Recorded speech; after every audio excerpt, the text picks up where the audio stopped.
Hello everyone, how are you doing today? I'm Wendy here and welcome to my channel. So today will be the countdown to Chinese New Year Day 3 perfume review. And today I'm going to review Lolita Lempicka L'Eau en Blanc, I think. I'm not a French speaker. That's the best I can do. I will try to Google the pronunciation later, but I just didn't have the time just now. So talk about this perfume.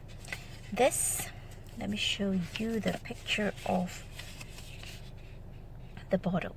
If you can see, the bottle is something like an apple-shaped flacon with a very pink, opaque. Is it opaque? I'm not quite sure. It's like pink frosty glass bottle.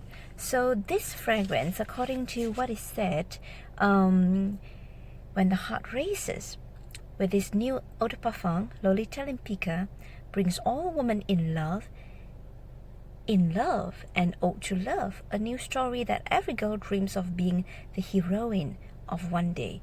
A new limited edition fragrance, a bouquet of white violets with a hint of raspberry and musk. I would say that they are really good with the words, and yes, I was immediately captured by the description, by the words.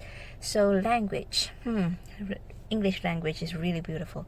So now after testing this on my skin, do I really get that an ode to love? Yes, it's definitely very romantic. I would say that the white violet is very powdery in this fragrance. However, this fragrance doesn't feel heroine like what it says.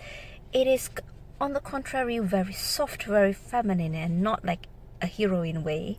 It definitely lacks that licorice character of the original EDP, Lolita Lempicka EDP.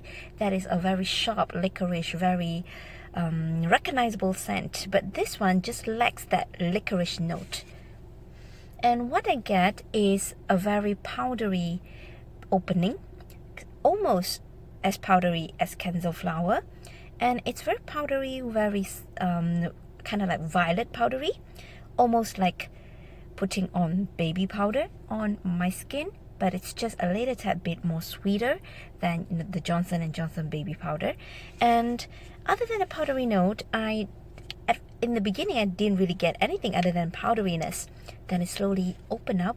You have to be really patient with this fragrance, I would say, and you really have to pay attention to it, or else you won't really get that much of development. So other than the powderiness, I do get the cherry notes. It is stated here raspberry, but I really don't get much of a raspberry sweetness from it. It's like a cherry fruit thing, and the cherry is very tame. It is sweet, like Sweet by Lolita Lempicka, that cherry in there in that fragrance, but it's just not the star of the show. The star of the show is really the white violet with the musk and the powderiness. The cherry is just like a little ornament to this fragrance.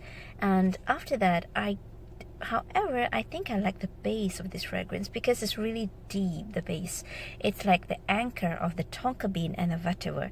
It's really quite dreamy, I would say. The base of this fragrance is really quite dreamy and woody, and which makes me like this fragrance. But without that base, I think this fragrance is like a big disappointment. So I wouldn't say that this is an eau de parfum performance.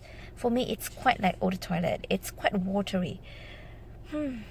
What should I say about this fragrance? I think it just lacks the character. It just lacks the oomph of the original Lolita Lempicka. It's quite pretty.